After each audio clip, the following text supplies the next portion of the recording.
The first church would have started as a result of the manorial church that was built by a chap called Ralph de Tony, and that's why the date of the church dates back to 1108.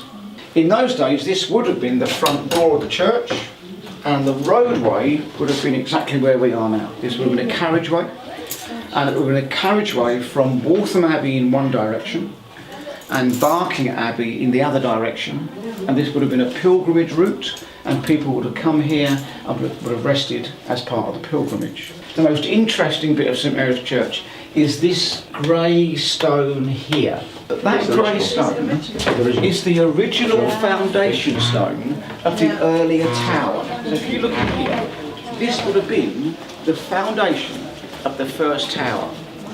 And what the records show is that George Monarchs knocked that tower down to the foundation stone and rebuilt it in Tudor brick. And that's why we've left this stone clear, so that you can see the transition between the earlier foundation stone and the rebuilding that Monarchs did in 1535. 25 years ago, we took the ceiling down in this building and we found these fantastic Tudor beams. And these Tudor beams are 500-year-old locally sourced oak, and they support the weight of the tower. Now that's actually quite a significant feature, because when Monarchs did the tower in 1535, we know there were 5 bells in the tower. The records show there were 5 bells there. But today there are 10 bells in the tower, and the 5 bells that have been added are the heavier bells, and the weight that the tower supports now is about twice the weight that it was originally designed for in 1535 when George Monarchs rebuilt it. The stained glass window is quite new, only put in 1939, when the previous window started to crack. But each of the people on the window are part of the old church hymn called the Te Deum. And the bottom line of that hymn is written across the window, "O God, we praise you." And each of the people on the window is featured in that old hymn. Some are prophets, some are evangelists. So you've got Jesus and his mother in the centre, you've got Jesus ascending in the middle of the window. And there's lots of other people, and we were trying to find out who all these people were. But lots of them hold symbols, because in medieval times, when people couldn't read, if someone had a symbol, then they would know who they were. So, for instance, St Peter would be carrying a key because he holds the keys to heaven. St Paul would hold a sword and a book because he was martyred by a sword. That's the story of the window. Okay, this is called the ringing chamber. It's called the ringing chamber because this is where we ring the bells. And there are 10 bells here. And the lightest bell is this bell here, which is called the treble.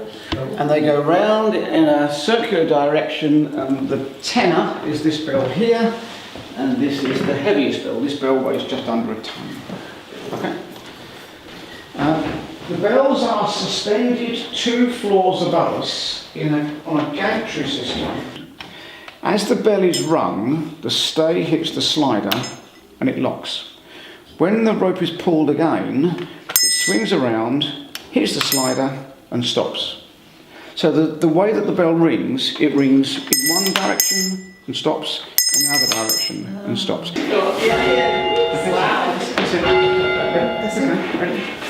This is the Merry Monument behind me.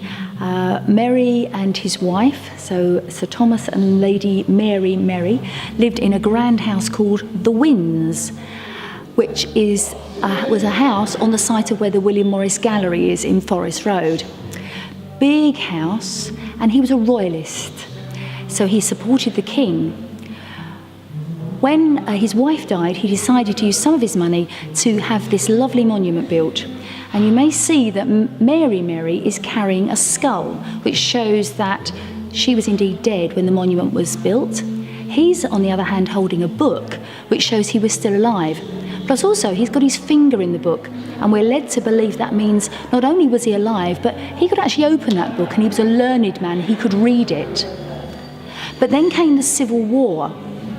So being a friend of the king, he wasn't really well liked, and much of his land and his money was taken away, which explains why we think the panel on the tomb that would have his epitaph when he died, and we know he's buried here, there is no epitaph, probably because there wasn't enough money to actually put that epitaph on.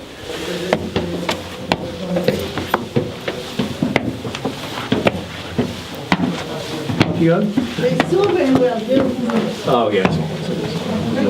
The spiders have been there a long time. It's fine. That's fine, yeah. Yep, do come straight through. Okay, so I'm standing in front of the Lady Lucy Stanley monument. This is probably the earliest of the more costly and elaborate monuments that started to adorn the church when people of wealth moved into Walthamstow.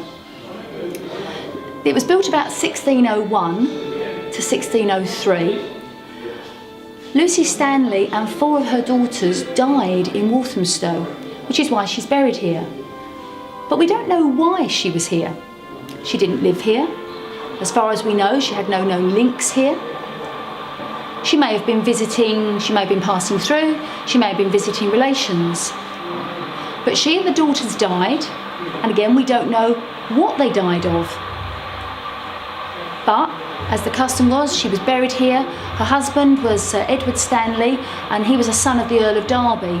So they had some money, and he had this beautiful, beautiful tomb built for her. Yeah. Over there, in the far distance, you can see a tower block with 2 yellow cranes. Yes. Yeah, that's at Ilford. Keep going round. There's a smokestack in the centre. Yes. That's Whipps Cross Hospital. Yeah. And you can see the roof of Whipps Cross to the left of that building. Oh, yes, yes. If you come to the foreground, another 200 yards, there's another tower.